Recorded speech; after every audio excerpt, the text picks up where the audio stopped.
నమస్కారం. రుద్ర న్యూస్కు స్వాగతం. ఎస్సీ వర్గీకరణ కోసం ఏర్పడిన దండోర 30వ ఆవిర్భావ వేడుకలు ఎంఆర్పీఎస్ ఆధ్వర్యంలో ఉస్నాబాద్ పట్టణంలో అంబేద్కర్ చౌరస్తాలో ఆదివారం రోజున ఘనంగా నిర్వహించారు.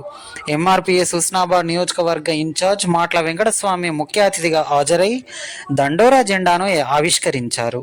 అలాగే ఎంఆర్పీఎస్ వ్యవస్థాపక అధ్యక్షులు మందకృష్ణ మాదిగ పుట్టినరోజు కూడా నేడే కావడంతో కేక్ కట్ చేసి శుభాకాంక్షలు తెలియజేశారు. మిఠాయిలు పంపించేశారు. ఈ సందర్భంగా మాట్ల వెంకటస్వామి మాట్లాడుతూ ఎస్సీ రిజర్వేషన్లో వర్గీకరణ లేకపోవడం వల్ల మాదిగ ఉపకులాలకు తీవ్ర అన్యాయం వాటిల్లుతుందని ఆవేదన వ్యక్తం చేశారు. తక్షణమే ఏబిసిడి వర్గీకరణ జరగాలని డిమాండ్ చేశారు.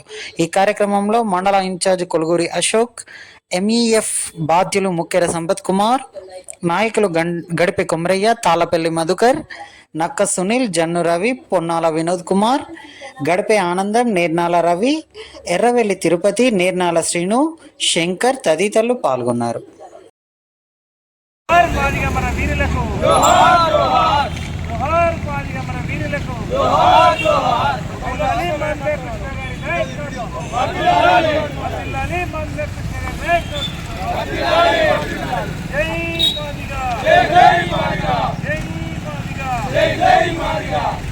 మాదిగల ఐక్యత, మాదిగల ఉపకులాల ఐక్యత, మాదిగల ఉపకులాల ఐక్యత, సాధిద్దాం